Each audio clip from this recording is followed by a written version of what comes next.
मेरठ के इस खास ट्रेनिंग सेंटर में डॉग्स को प्राथमिकता दी जाती है। ये टाइगर है और ये इसका साथी टैग। इनके कुछ और साथी हैं, तनु, तारुषी, टार्जन, टीना, तरुण, तारक, लेकिन वो इस समय कश्मीर में सरहद की निगरानी करने गए हैं। टाइगर भी सरहद पर जाने के लिए बेचैन है। फिलहाल ये अपने ट्रेनर साहू के साथ 1.5 साल तक की गई बड़ी मेहनत की ट्रेनिंग के सबक दोहरा रहा है। भविष्य में इसे लड़ाई के मैदान में उतरना है, जहां हर कार्रवाई बेहद खामोशी से की जाएगी। इसलिए टाइगर को अलग अलग संकेतों से अपने आदेश लेने में महारत है।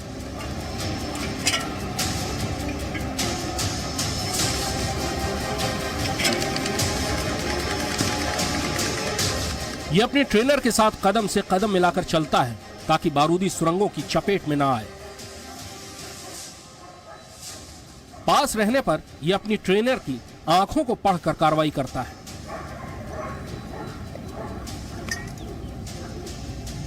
थोड़ी दूर जाने पर कुछ दूसरे इंस्ट्रूमेंट से, जिनके बारे में हम आपको आगे बताएंगे। लेकिन पहले देखिए अलग अलग बाधाओं को पार करने में टाइगर की महारत।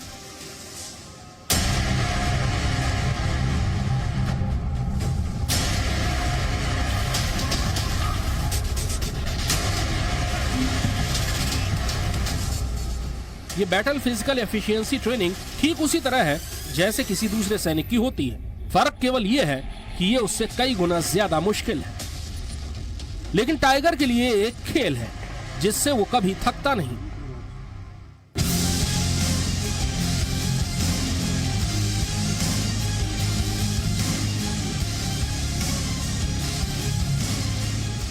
हर काम पूरा करने पर उसे इनाम मिलता है, कभी प्यार भरी थपकी और कभी खाने के लिए कुछ, जिसकी जिद करने के लिए वो साहू की जेब की तलाशी लेने से भी नहीं चूकता।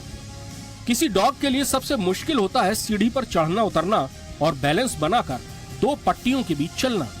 पर इसे सीखना जरूरी है क्योंकि कल उसे मैदान जंग में इन सब का इस्तेमाल करना होगा। देशी होने की वजह से यह बीमारियों का मुकाबला करने और मुश्किलें सहने में बेहतरीन है।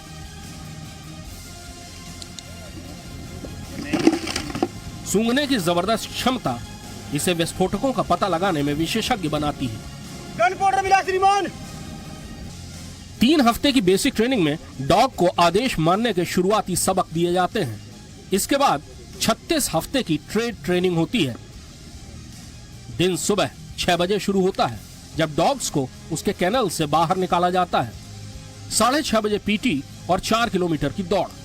8:30 बजे 1 घंटे का ब्रेक। 9:30 बजे मालिश।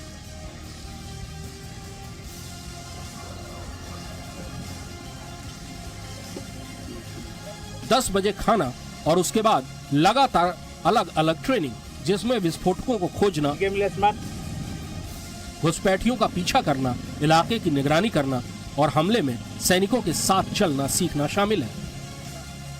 एक मिलिट्री डॉग को एक दिन में 480 ग्राम आटा या चावल, 680 ग्राम मांस या 2 अंडे और 1.18 लीटर दूध, 230 ग्राम सब्जियां और 30 ग्राम डॉग बिस्किट दिया जाता है। और ये सब साफ सुथरे और आधुनिक कुक हाउस में तैयार होता है। हर डॉग का अपना किट बैग होता है जिसमें उसकी जरूरत का व्यक्तिगत सामान होता है, ठीक किसी सैनिक के किट बैग की तरह। डॉग ट्रेनिंग के नए तरीकों में उसे रस्सी से नहीं बांधा जाता। उसे कंट्रोल करने के लिए पास आने पर आंखों से ऑर्डर दिए जाते हैं। थोड़ी दूर जाने पर हल्की सी टिक के सहारे और ज्यादा दूर जाने पर गर्दन में बंधे इलेक्ट्रॉनिक कॉलर में वाइब्रेशन के जरिए। इससे डॉग को 200 से 300 मीटर दूर से भी कंट्रोल किया जा सकता है। मुढोल को इस तरह से ट्रेन किया गया है कि किसी भीड़ भाड़ वाली जगह में वो उस आदमी को ढूंढ सकता है जिसके पास विस्फोटक है।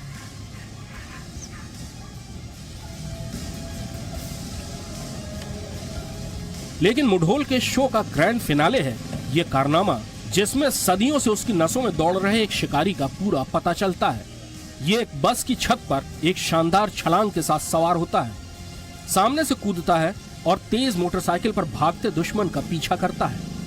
इस रफ्तार और ताकत का सामना एलओसी पार करने की कोशिश करता कोई घुसपैठिया कर पाएगा क्या?